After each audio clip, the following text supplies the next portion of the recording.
Hello, everyone. Miss White Wolf here. How are you? It's good to be here. It's been a while since I've actually done a video. I've done videos, I just haven't posted them. I've done lots of videos, actually. It's been a busy year, so I thought I'd come on and just let everyone know what's been going on, just in case it's of interest to anybody. Oh my goodness. I have tried to make this video 3 times. Oh, my cat is just running around like crazy. There's fur all over in the air. Oh, sorry. I apologize for rubbing my nose. Anyway, so yes, over the last year. So I wanted to let you know what I've been doing. So back in October, of last year, 2022, I was 50. I had turned 50 earlier in the year. So I decided that it was time and I wanted to do my croning ceremony. Of course, I've got a lovely group of witches that I'm friends with. So that's not a problem for me to say, you know what? I want to have a croning. I'm ready. And can we do this? Wasn't a problem at all. One of them had been through it before, and another one of my close friends is also a member of the same tradition that I am. So very familiar with writing rituals. So between the two of them, they actually had set up quite a lovely ritual for me. There are a couple of things that actually, what is a crone? A crone is someone who has either turned 50, stopped their period, or has started menopause, or just simply feels like they're ready to be a crone. And that could be for a number of reasons. But you've come to a point in your life where you're ready to just say, you know, I'm wise enough at this point. I'm kind of done with the drama. I want to be recognized as an elder. I've made contributions to my family, to my community. I'm ready to move on to this next rite of passage. And I was ready for it. It was a beautiful, beautiful ceremony.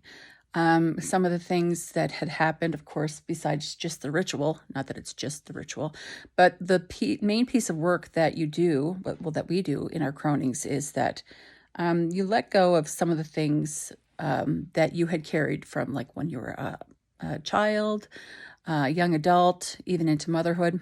You let that stuff go because you've been carrying on to it and like hoping, and maybe someday I'll do this, or maybe someday I'll do that, or, you know, like, or if you've carried any grief or any guilt for things that had happened in the past, you come to a point in your life where you're tired of carrying it, whatever it was.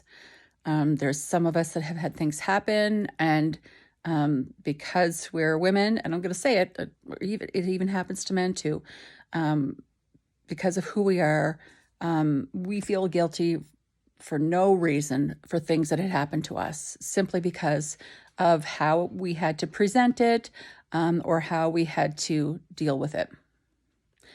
Perhaps people didn't believe us, or we were afraid people weren't going to believe us. That's unfortunately very familiar for a number of us, especially, well, probably even closer to Gen Z's age, for all I know. But I know Generation X and before, definitely, perhaps even millennials. I hate to label people, but let's face it, when I was growing up, people were still brushing stuff under the carpet, right? And that's just how you didn't deal with it because it was uncomfortable. Unfortunately, it makes it very uncomfortable for other people. But so I was at the point where, along with that and other things, I was ready to just not worry about that stuff anymore. I'm done with it. I've carried it for decades, you know, and then anything else that was bothering me, or that I was worried about, like, as we do. I could have been a better mother, or I could have done this, I could have done that. Like, you know, like, we do the best that we can with the tools that we have at the time. It's hard for us to swallow that. But once you wrap your mind around it, it's true. We all go through different stages of our life, and we do what we can with what we have and with what's going around, what's happening around us. So My daughter was at the ceremony, and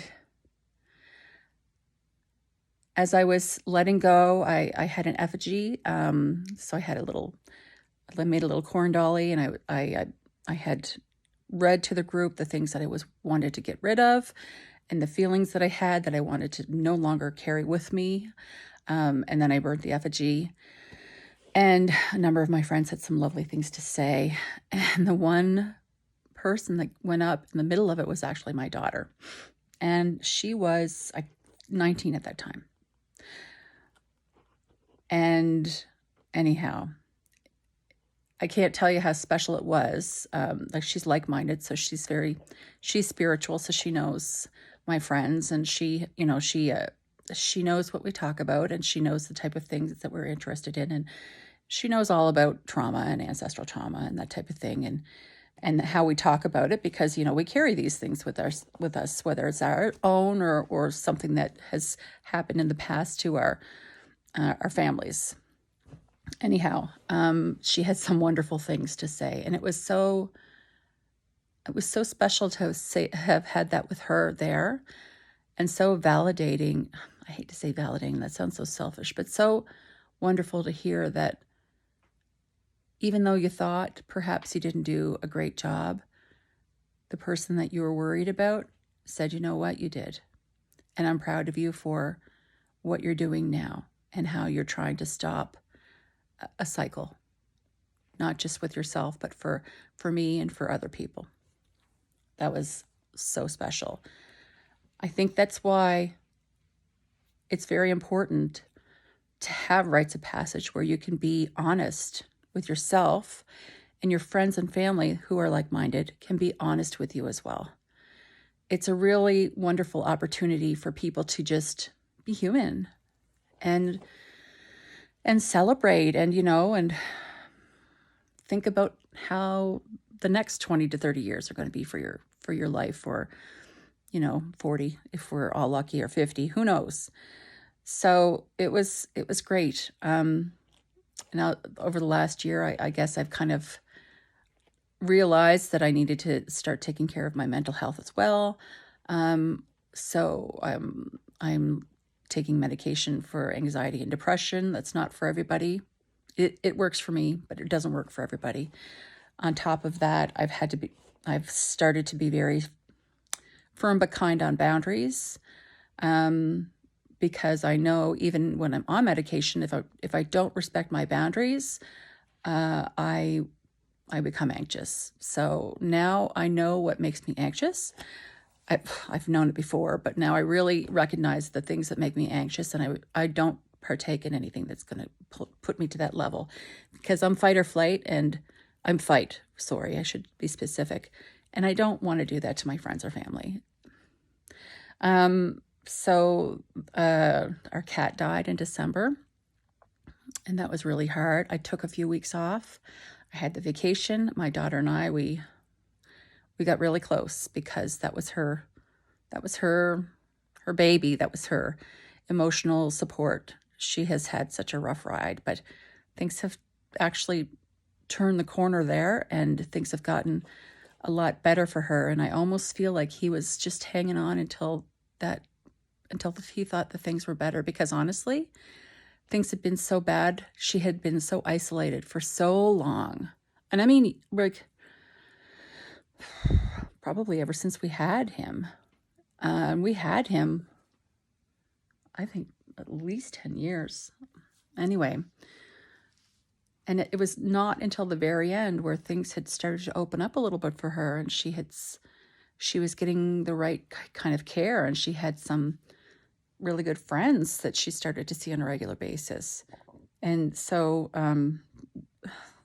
it's just so weird how things happen, because when that happened is when we figure he had a stroke. And well, we were there. From what we've read, we figure he had a stroke. We were trying to keep him going. He had kidney disease, and we were buying all these miracle drugs and whatever, but it was just prolonging the inevitable, obviously. And in the end, he had ended up having a stroke, but it gave us a little bit more time. We weren't ready yet to say goodbye, selfishly. but he did it for us. He told us when it was time.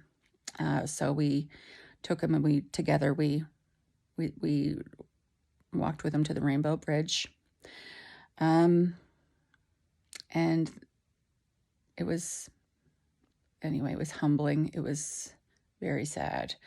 We cried for weeks, and then we didn't even wait a month before we went to a local shelter, and we found a beautiful cat that looks a little bit like him, and but she's very different, and we adopted her. Anyhow, things have been going really well. I had put a pause on my organized learning for witchcraft, but I'm going back into it hopefully in 2024. I have been doing a lot of kitchen witchery.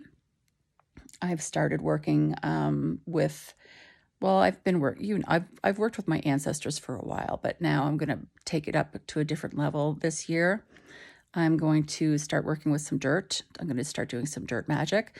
I have some people in my family that were lawyers on my mother's side, so I'm going to go and get some dirt from their grave, and I'm going to work with that whenever I need something to work in my favor, especially if it's for my best, my highest good.